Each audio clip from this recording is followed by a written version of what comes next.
Imagine a stillness, a presence unwavering, waiting, not in judgment nor in demand, but with a silent, unspoken invitation. You step into that space, and the breath of eternity seems to hush around you. The presence does not speak with thunder or decree, it waits. In this act of waiting there is no compulsion. The divine does not thunder commands upon the mountain. Rather, it lingers at the threshold of your soul, urging you, without force, to come home to yourself. Here, within you, lies the wellspring of meaning, waiting to be discovered. In the silence of your own inner world, images rise, broken fragments of your life, shimmering symbols of wound and redemption, darkness and dawn. All these converge in the radiance of that silent presence that waits. This waiting is alchemical. It is the secret heat beneath your soul's crust, transforming the unconscious into the conscious, the chaos into cosmos. In that crucible you are refined, not by fire without, but by the patience within. To wait is to listen.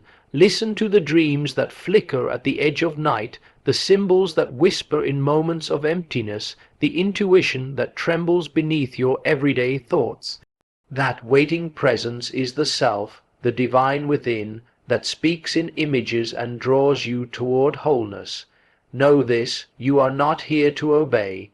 You are here to wake, to recognize that this quiet presence, this waiting deity, is the mirror of your own deeper being. Your journey is the discovery that the waiting God and your own self are one and the same. Each step you take toward integration, each embrace of your shadow, each fragment reclaimed, brings you nearer to the altar within. There you stand, no longer broken, no longer lost, welcomed by that waiting presence, which is none other than your true self. So stand still a moment, breathe, let the silence speak, let the waiting guide you, not from without, but from the luminous depths within. There exists within the human psyche a profound figure, not of flesh and bone, but of image and presence, a figure whose essence is patience itself. This presence is not that of a God who commands, who threatens, or who imposes upon the human will, but rather one who waits with an unshakable calm, observing the unfolding of life without interference. It is a reflection of an archetype that has dwelled in the unconscious since the earliest stirrings of human consciousness, a symbol of a dimension of the psyche that surpasses time, logic, and immediate gratification. The archetype of patience is not easily recognized, for it speaks in subtleties, in pauses, in silences, in the spaces between events where ordinary awareness often finds little meaning. It exists as a quiet authority, a measure of the depth of the soul, inviting the individual to come to terms with their own rhythms rather than yielding to the tyranny of external urgency. This patient presence is intimately bound to the inner work of individuation. It is not merely a comforting idea, but an active agent within the psyche, shaping the way one encounters life's trials and tribulations. To meet it is to encounter a mirror of one's own capacity to endure, to transform, and to integrate the shadows that press upon the conscious mind. In the waiting, one discovers the subtle interplay between what is conscious and what is hidden, what is known and what remains to be revealed. The archetype does not hurry, for it is aligned with a deeper temporality, one that measures life not in hours, minutes, or days, but in the unfolding of meaning, the emergence of insight, the gradual ascent toward wholeness. To engage with this presence is to enter a sacred dialogue with the self. It calls not through noise or spectacle, but through the gentle insistence of symbols, dreams, and images that surface from the unconscious. The patient divine archetype offers no immediate reward, no external gratification. Instead, it provides the conditions under which the soul may mature. Through waiting, the psyche learns its own language, the language of reflection, of intuition, of depth. The individual comes to recognize that life's fullness is not a product of achievement or acquisition, but of attunement to the rhythms of the inner world. This figure, though interior, is a guiding principle of extraordinary subtlety and strength. It reminds us that our hurry, our striving, and our obsession with results often obscure the true path of psychological growth. The patient presence endures while we flounder, holds space while we resist, and in its very stillness it offers a template for the transformation of time itself. It is in this waiting that the soul becomes visible, not as a distant abstraction, but as a living presence, calling forth the wholeness latent within the human being. In recognizing and responding to this archetype, one participates in the eternal rhythm of life, learning that patience is not passivity, but the profound courage of abiding and allowing the self to awaken on its own terms. There is a peculiar and often misunderstood force at work in the intervals of life where nothing appears to happen. These moments, which we might call waiting, are not merely gaps between events or a suspension of activity. They are alchemical spaces within the psyche, charged with transformative potential. In these pauses, the unconscious stirs, and what has been hidden in shadow begins to form itself into images, thoughts, and insights that can reshape the conscious life.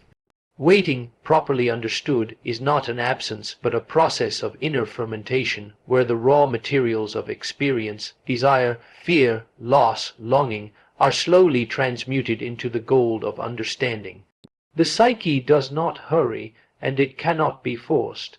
To attempt to escape or fill these periods with distractions is to deny the subtle workings of the soul.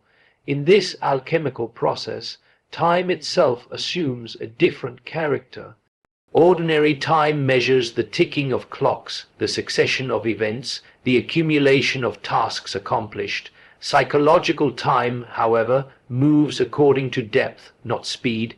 In the stillness of waiting, the soul finds its own measure, a rhythm that cannot be coerced by the will of the ego. Here, transformation occurs not through action, but through presence, attention, and receptivity. Dreams emerge more vividly, symbols appear with startling clarity, and the unconscious begins to whisper its truths in forms that are often paradoxical, confusing, yet laden with meaning. This is the laboratory of the inner life, where patience is the vessel in which psychic gold is wrought. The process of waiting demands a kind of courage, for it exposes the individual to the latent tensions of the psyche. One encounters desires unfulfilled, fears unacknowledged, and patterns repeated without conscious recognition. Yet in the patience of waiting, there is also the possibility of reconciliation. The self learns to tolerate ambiguity, to sit with uncertainty, and to recognize that growth is not linear but spiraling. Every hesitation, every pause, every moment of stillness is a chance for the unconscious to reorganize itself, to reveal connections that had remained invisible in the busyness of life.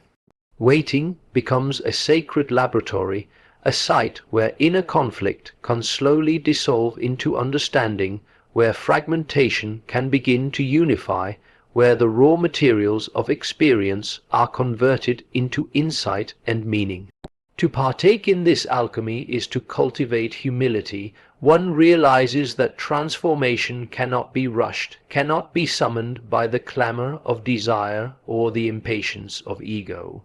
The psyche unfolds according to its own logic, its own inner necessity, and the waiting figure, patient, silent, and eternal, serves as witness and guide.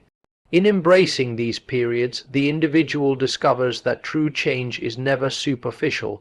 It emerges from depth, from a confrontation with the hidden layers of the self, from the slow and deliberate work of inner fermentation. Waiting is not a void nor a punishment.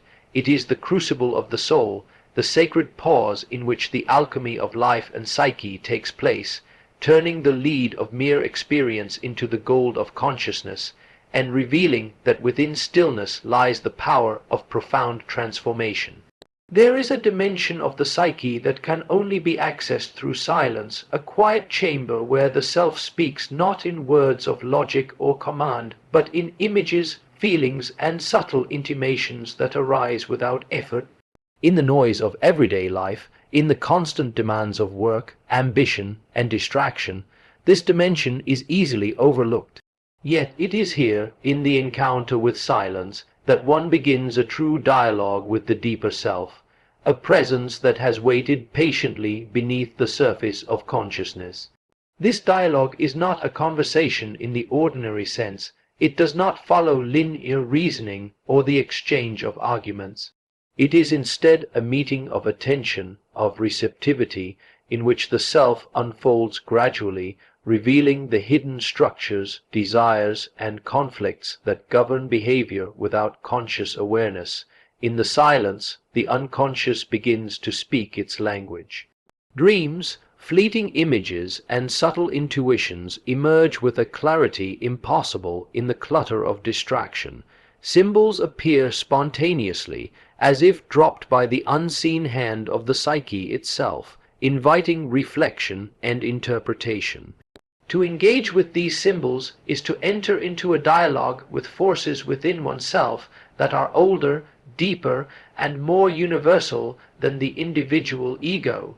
The silence allows the self to take shape not according to the expectations of society, nor according to the pressures of accomplishment, but according to its own inherent logic and rhythm. It is in these moments that one begins to understand the difference between superficial consciousness and the deeper intelligence that governs growth, transformation, and integration.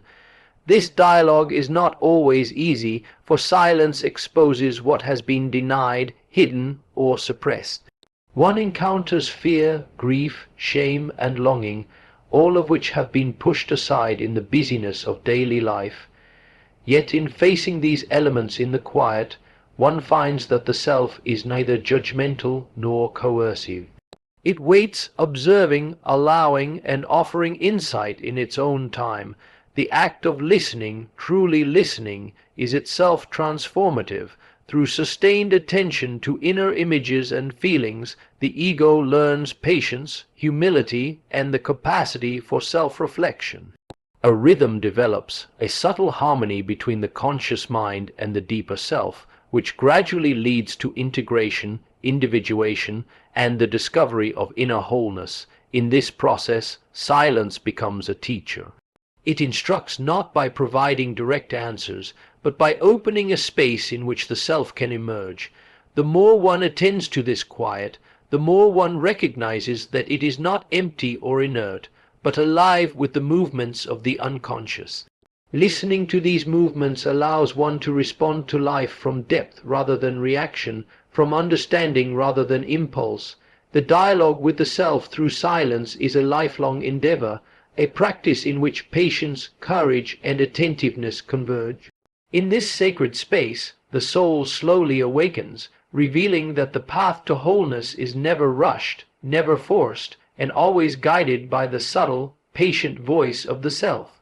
The journey of the psyche is not a straight path but a spiral, turning inward and outward, returning again and again to confront the hidden dimensions of the self. In this movement, one encounters the process of individuation, a gradual unfolding in which the fragments of personality, conscious and unconscious, are brought into relation, integrated, and made whole.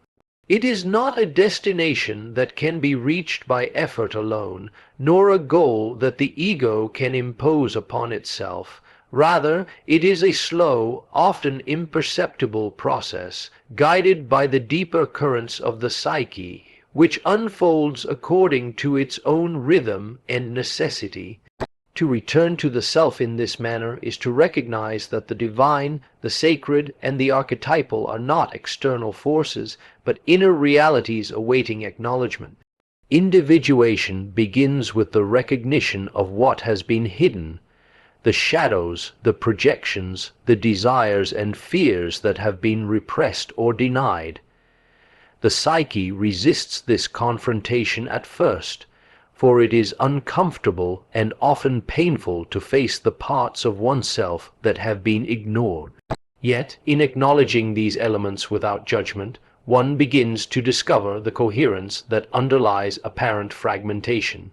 Each encounter with shadow, each recognition of projection, becomes a thread that binds the self together, weaving a tapestry in which light and darkness, joy and suffering, strength and vulnerability are all included. The process is slow because it requires the patience to endure ambiguity, the courage to face uncertainty, and the humility to accept guidance from within rather than relying solely upon external instruction. In this return, the symbols of the unconscious take on new significance. Dreams, images, and intuitive insights act as signposts along the path, revealing connections that the rational mind cannot perceive. The patient voice of the deeper self, once barely audible, becomes a guiding presence, shaping decisions, perceptions, and understanding. The ego learns to listen, to discern, and to act in harmony with the greater wholeness of which it is only a part. The self, previously fragmented by conflict and projection, begins to emerge as a coherent center, one that can navigate life with both strength and compassion, clarity and flexibility. Individuation is not a solitary conquest, but a reconciliation, an embrace of the totality of experience. The returning self recognizes that growth is not achieved by domination over life, but by dialogue with it, by attending to the rhythms, patterns, and cycles that arise within and without.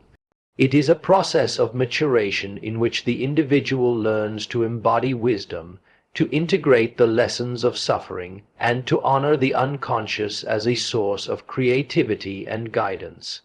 The return to individuation is thus the culmination of patience, waiting, and dialogue with the inner self.